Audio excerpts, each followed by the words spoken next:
Hello guys. Dito na tayo sa espadang bato guys. Ito na po yung tinatawag nila na espadang bato. Ayan po, yan. Yan po siya, yan. Yan, matirik po siya.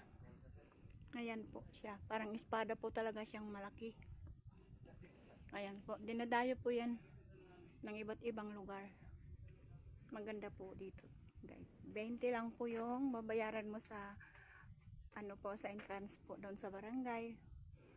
Tapos 500 po ang bayad po sa sa magtutour guide po. Ang ganda po dito guys. Gandang tanawin guys. Dito yan sa pinakataas-taas ng bundok ng Mascap. Ayan po siya guys, tignan nyo. Ang laking bato siya guys.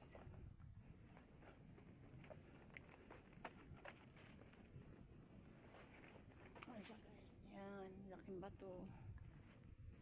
Ayan po siya.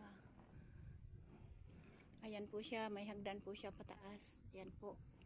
Pag gusto mo magkuha ng picture po, papuntang taas, ayan po siya. May tour guide po siya. Ayan. Ayan po siya. Ayan po yan. Magandang malaking espada po ito. Bato po na, ang design niya po ay parang espada. Kaya po siya tinatawag na espadang bato. Dinadayo po ito ng iba't ibang lugar. Ayan guys. Yan po ang pinakatuktok niya. Ayan po, pababa po tayo. Makikita nyo po yung hagdan, pababa po yan. Pwede ka po umakyat sa taas, magpa-picture. Mayroon pong mag-guide sa iyo doon. Ganda po ng tanawin dito guys. Yan. Tanaw mo ang bundok. Ayan po. Ganda po dito guys. Thank you guys. Pa-like and pa-share, pa-subscribe po sa video ko.